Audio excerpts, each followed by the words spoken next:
La encomienda fue una institución característica de la colonización española de América. El español o encomendero explotaba a los indígenas con el objeto de percibir los tributos que debían pagar los indios a la corona por su condición de súbditos del rey. Descontentos con los frutos anuales de estos trabajos, los encomenderos impusieron un nuevo y denigrante negocio: el servicio personal, por el cual los indígenas, con sus mujeres y sus hijos, tenían la obligación de trabajar para el encomendero. Esto significó la esclavitud de toda una raza. Los jesuitas se opusieron con firmeza a estos abusos y condenaron el servicio personal argumentando que constituía la principal causa de ruina en las Indias.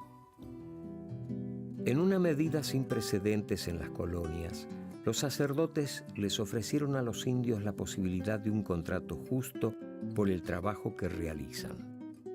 Sus prédicas en contra del servicio personal les ganaron muchos enemigos entre los encomenderos y las autoridades.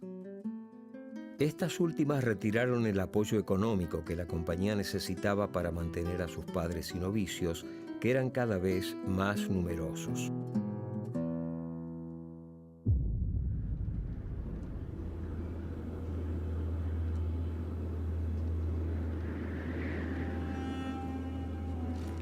Sixto es uno de los miles de africanos que trabajan en las colonias. Es la época de mayor auge del tráfico de esclavos. De los puertos de Angola salen a diario barcos que transportan hombres y mujeres hacia Europa y América. Además, los sacerdotes son los únicos que se interesan por aprender el angoleño para comunicarse mejor con los esclavos.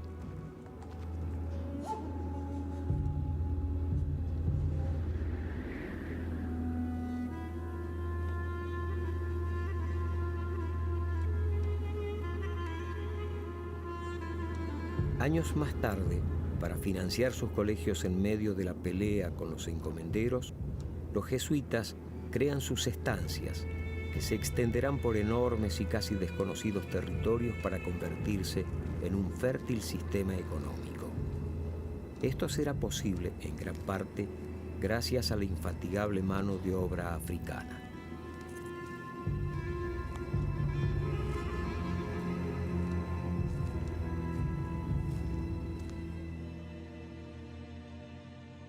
Ante las dificultades económicas que enfrentan por negarse a la encomienda, los jesuitas deben buscar otra manera de financiarse.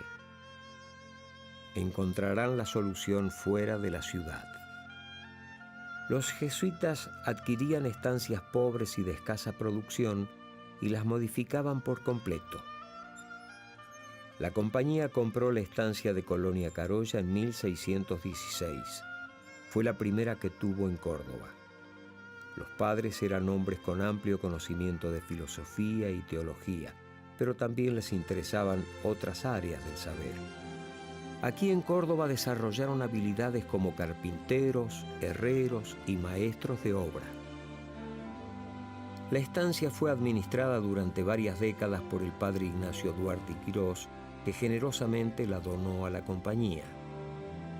Desde allí todos los meses se enviaban a la ciudad sacos de harina, vegetales y frutas. La producción estaba destinada al sostenimiento del Colegio Máximo de la ciudad de Córdoba.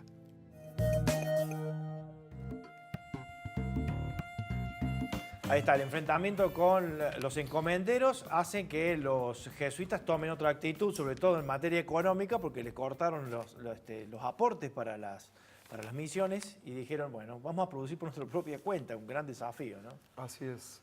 Ellos tuvieron, como decíamos, inconvenientes con los encomenderos de Córdoba, que hacía alrededor de 40 años estaban explotando a las poblaciones locales.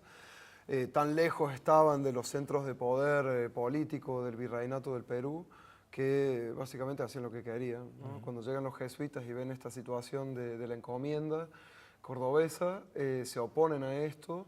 Y rápidamente, como bien decís, les cortan los víveres a los jesuitas, y ellos deben incluso trasladar el Colegio Máximo que habían establecido en 1610, la futura universidad, a Chile, a la vecina Chile, durante un año, porque no tienen ni siquiera dinero para solventar los gastos de los estudiantes en Córdoba. Llaman a través de cartas de Diego de Torres con los oidores o jueces de la audiencia de Charcas a que vengan a ver qué estaba pasando en Córdoba. Llega el oidor Alfaro, que un dato no menor que hablábamos fuera de cámara, que el oidor Alfaro era el padre de un jesuita instalado en el Paraguay, el padre Diego de Alfaro, que además era comisario de la Inquisición, también tenía ese otro cargo. Claro. Eso es otro tema interesante, el vínculo entre los jesuitas y la Inquisición, que corre por temas distintos de los que uno habitualmente podría pensar, ¿no? Pero en relación a la encomienda, finalmente con las visitas del oidor Alfaro, la situación más o menos en pareja, pero los jesuitas ya, como bien decís, al volver tienen este otro proyecto de autofinanciarse a través de las estancias, algunas de las cuales compran, otras reciben en donación.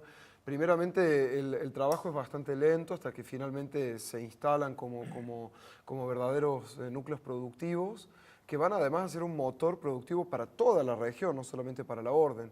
Y algo que también hablábamos fuera de cámara, que me parece importante y que se mencionaba en el video, es la mano de obra esclava. Los jesuitas protegían mucho a la población indígena local, pero utilizaban la mano de obra esclavizada, africana, igual que las otras órdenes e igual que los particulares. Estas estancias jesuíticas de Córdoba fueron estas bellísimas iglesias que se han conservado, incluso los edificios en la ciudad, fueron levantados por mano de obra esclavizada, ¿no?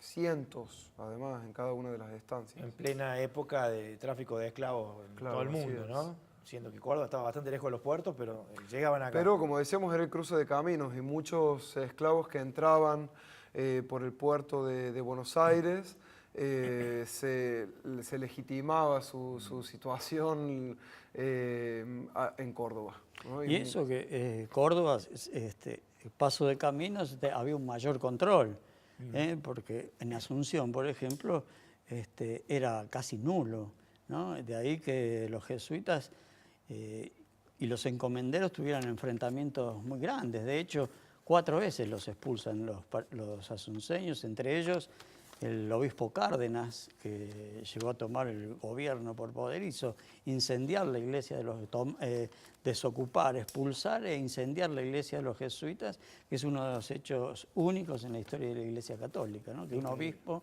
incendia una iglesia. Pero ese conflicto encomenderos jesuitas va a estar siempre, porque bueno, porque es una cuestión que pasaba de por poder el tema económico. de poder económico.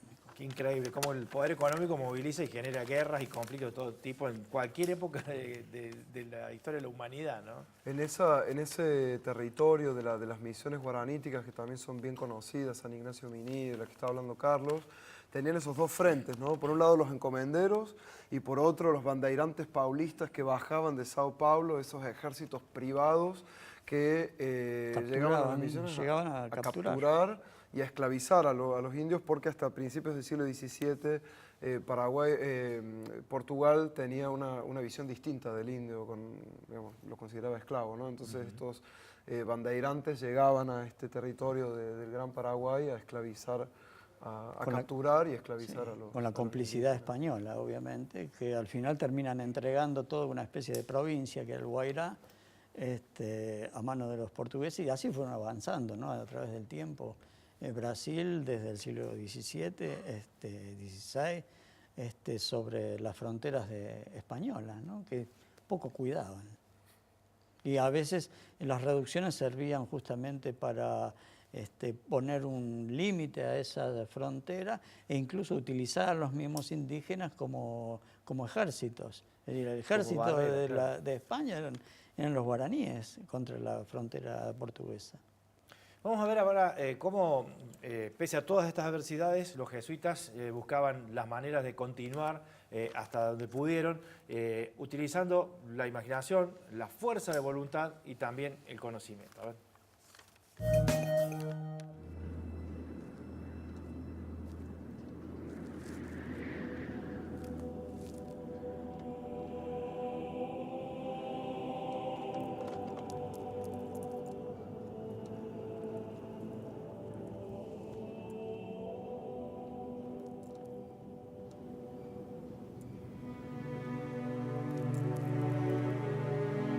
primeros pasos en tierras salvajes son difíciles.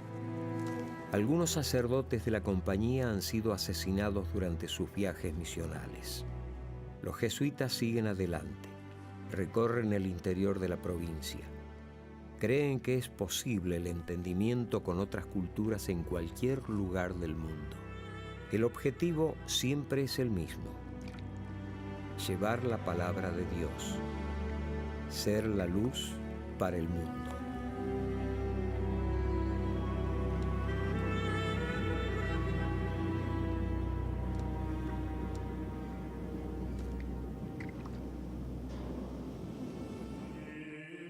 Los jesuitas conocen las penurias de la zona rural donde los españoles tienen sus haciendas. Allí trabajan una gran cantidad de indios, cumpliendo con el servicio personal, y los esclavos africanos afectados a las tareas más pesadas.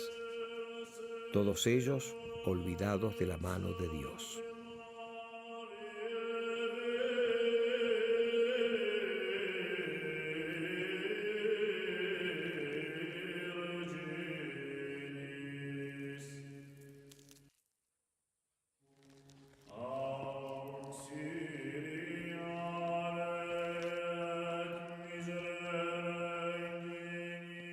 Los jesuitas confiesan a los enfermos, asisten a los moribundos y enseñan a los indios y a los morenos para poder bautizarlos.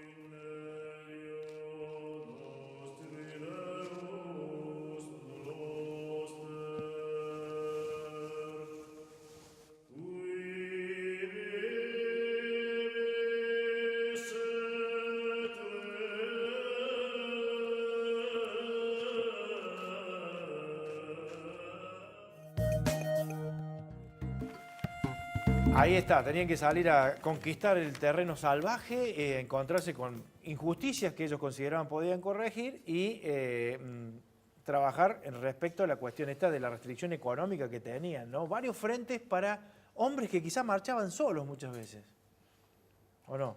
Sí, porque eran ejércitos que se dispersaban, ¿no? Siempre por lo Sí, menos iban de a dos. Bueno. No, y bueno, No es y lo pasaban, hay muchísimos relatos de lo que de las cosas que enfrentaban. Vos imaginate que en un territorio que no había nada, solo indios desconfiados, tampoco eran tan belicosos, pero totalmente desconfiados de estos tipos raros. Claro. Imagínate, son como marcianos que venían a ocupar tierras, ¿no? Hay un jesuita que tiene una historia muy particular de esta primera época de la llegada de ellos a este territorio, que es el padre Barzana. No, lo van a hacer santo. Lo van a hacer santo ahora. Sí, hay un libro. Porque conocía muchas lenguas de los indios y era un excelente lingüista. Entonces, a medida que avanzaba en el territorio, caminando y conociendo a la gente, se comunicaba rápidamente con los pueblos. Y era el modo que tenían de comunicarse, de entrar al Bueno, hoy territorio. existen una cantidad de lenguas, como la de los lules que hizo Machoni, un jesuita, y los tonocoté también. y que no existen más esas etnias, pero se conservaron las lenguas, que son todas lenguas ágrafas, ¿no? El guaraní no existe escrito, lo escribieron los jesuitas, como otras lenguas, cientos de lenguas, ¿no? Porque era la forma de salir a evangelizar, y eso ya viene de San Ignacio, ¿no? De salir a evangelizar en la lengua del lugar. Que es lo que hablábamos al principio, de esta capacidad empática que tenían los jesuitas, distinta de otras órdenes, porque los guaraníes, otras órdenes como los franciscanos intentaron evangelizarlos primero y no, digamos, sin éxito. Y uno piensa, ¿por qué sí los jesuitas? Y bueno, los jesuitas buscaban modos de vincularse de una manera pacífica con ellos y encontrar puntos de contacto incluso religiosos, ¿no? Pero, por ejemplo, en el caso de los guaraníes, el contacto más extraordinario que se produce en términos culturales es la música, ¿no?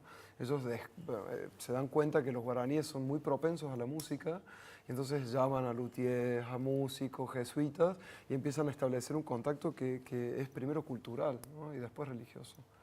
Eso me parece muy interesante. Aprendían los unos de los otros. Claro. Sí, sin duda. Y volviendo al tema de los africanos esclavizados, de hecho eran mucho más valiosos los esclavos de los jesuitas porque seguro tenían un oficio. ¿no? Cuando se los expulsa a los jesuitas eran muy codiciados. De hecho, son las primeras cosas que se venden, ¿no? Es decir, los esclavos se venden, los esclavos producen una rebelión en contra de esas ventas, ya con los jesuitas exiliados. Y bueno, era porque el trato que le daban no era el mismo que el de los españoles, ¿no? Los jesuitas le daban un trato mejor a los esclavos. Claro, de hecho, vos fíjate. Aún siendo esclavos. Dentro de lo terrible que significa la esclavitud humana, ¿no? Pero fíjate, por eso... ejemplo, el hábitat de un esclavo que hoy en la estancia de Santa Catalina está lo que es despectivamente se le dice ranchería, ¿no? Pero ese conjunto habitacional, fíjate la calidad constructiva que tiene, con paredes de piedra, ladrillo, tejas y hasta inclusive un portal de ingreso barroco, te da una idea del modo de vida que tenían. Y bueno, y después en las aptitudes en la construcción, en la herrería, en la carpintería. No separaban las familias tampoco. Por supuesto que no, que estaban totalmente evangelizados. Ellos se bautizaban, hacían la comunión, la confirmación, los matrimonios, no se separaban.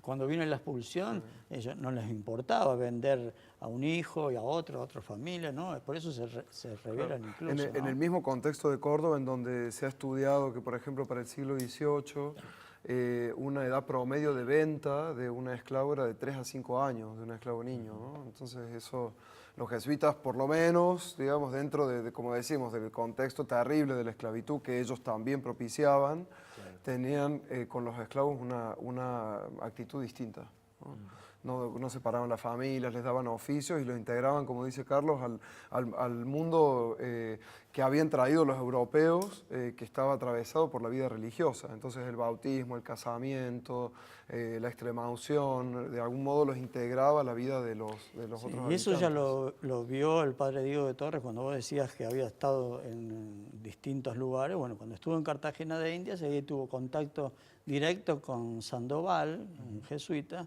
que escribió un libro donde hace toda una denuncia de los malos tratos que recibían los esclavos cuando llegaban a uno de los puertos principales de esclavitud. El mismo lugar, Cartagena, donde trabajó Claver, ¿no? Fue un santo, ¿no? Es decir, Diego de Torres ya vino con esa idea de crear el Ministerio de Negros, como le llamaron, donde, bueno, específicamente se doctrinaba a los africanos igual que a los españoles. De hecho, las iglesias de las estancias eran iglesias para uso exclusivo de los esclavos. No es que venían a españoles que vivían cerca, nadie vivía cerca. Era muy grande, muy extenso el territorio. Cuando vemos Santa Catalina, qué hermosa iglesia, qué sé yo, eso era el lugar de los africanos, esclavos. Esto es una cosa que no se conocía hasta, yo te digo, hasta el 2000, y mucho antes las estancias jesuíticas se confundían con reducciones, ni siquiera se sabía de la presencia del afro. Después, que está entre nosotros, hay que decir, porque hay una Córdoba negra que se ha diluido entre la población cordobesa. Sí, y queda tanto por investigar sobre esto, tantos datos perdidos y sueltos que... Bueno, y esas iglesias impresionantemente grandes, hermosas y qué sé yo, habían sido construidas por ellos, para ellos. Que yo siempre me preguntaba, ¿cómo serían esas misas? No sé si... Seguro que han visto cómo es una misa católica en Estados Unidos, en cualquier lado, con cantos, bailes. Y bueno, eso que son estudios que quedan por hacer, ¿no? ¿Cómo funcionaba? Que había de africano en todo eso, ¿no? Por supuesto, porque los jesuitas eran muy respetuosos de las culturas originarias. Fíjate que en China se vestían de chinos, son famosas las cosas que pasaron ahí. El padre Ricci. Es decir, siempre hay un respeto hacia las culturas originarias. De hecho, ¿por qué tendrían que evangelizar en la lengua del lugar? Que aprendan castellano los indios o los negros, ¿no? Claro, es la visión del otro, y para mí eso tiene que ver con que sobre todo los primeros jesuitas, y de ahí la orden se arma, porque es una orden relativamente nueva en el catolicismo, es del siglo XVI, de mediados del siglo XVI. Y ellos son hijos del humanismo, del Renacimiento. Claro, hacía 50 años que se había creado la Compañía de Jesús cuando llegaron acá. Esto de decir que son hijos del humanismo indica que también tenían una gran inteligencia, una gran capacidad. Todos eran profesionales. Capacitados para abordar distintos problemas, ¿no? Porque Y la suficiente... problemas que se le ponían adelante y los resolvían. Sí, sí, eran todos teólogos, filósofos, con la suficiente humildad de internarse en la selva y embarrarse hasta las orejas con tal de... Y yo a veces me digo, ¿querían evangelizar o querían salvar vidas? ¿No? Capaz que las dos cosas. Sí. Hay algo que no hemos hablado y que quería preguntarles brevemente, la cuestión de la educación de los hijos de los españoles por parte de ellos. Era un objetivo que había que cumplir, pero en realidad estamos hablando ya en definitiva de americanos, descendientes de criollos. españoles, ¿no? De criollos. Sí. Y bueno, tiene que ver con la propia mentalidad jesuítica. Ellos, incluso, fíjate que el nombre de Montserrat hace alusión a ese antiguo convento medieval de Cataluña, en donde San Ignacio puso las armas, dejó las armas de soldado para convertirse en sacerdote. Entonces este convictorio donde van a vivir los estudiantes es un lugar a donde el conquistador tiene que dejar las armas afuera para entrar y aprender, adquirir conocimiento y convertirse en alguien de valía, pero a través del conocimiento, ¿no? Entonces esto también habla de este intento de los jesuitas de pacificar también a los españoles, ¿no? No solamente... Sí, y sobre todo a una élite. A la élite, sí, A la por élite. supuesto, es la élite. Porque también ¿no? pasa con No los es- indígenas, en las reducciones también tenían colegios y se les enseñaba de todo, pero eran a los hijos de caciques, ¿no? Son famosos las escuelas de hijos de caciques.